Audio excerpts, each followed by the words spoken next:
For this problem, we're going to write an equation for horizontal displacement. In this situation, we have Logan's playing on her swing.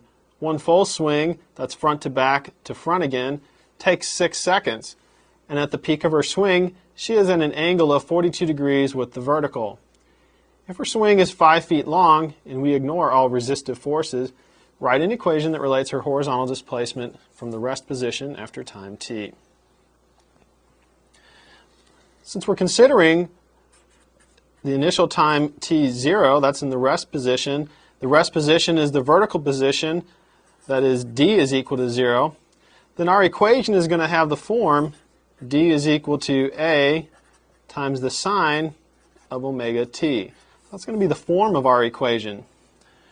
We're going to go ahead and look at a diagram. Consider this is our rest position for the swing, and here's at her highest point.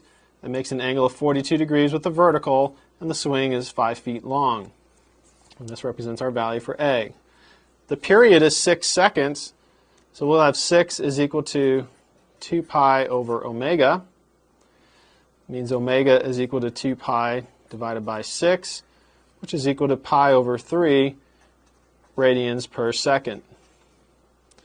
From this diagram, we'll see that A divided by 5 is equal to the sine of 42 degrees.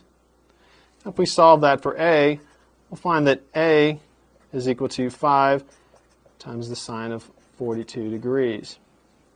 Therefore, we go back to our model. Remember we said that our equation would be D is equal to A times the sine of omega t.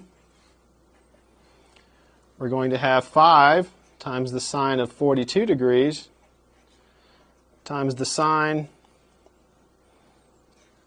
of pi t over 3. Pi over 3 was omega.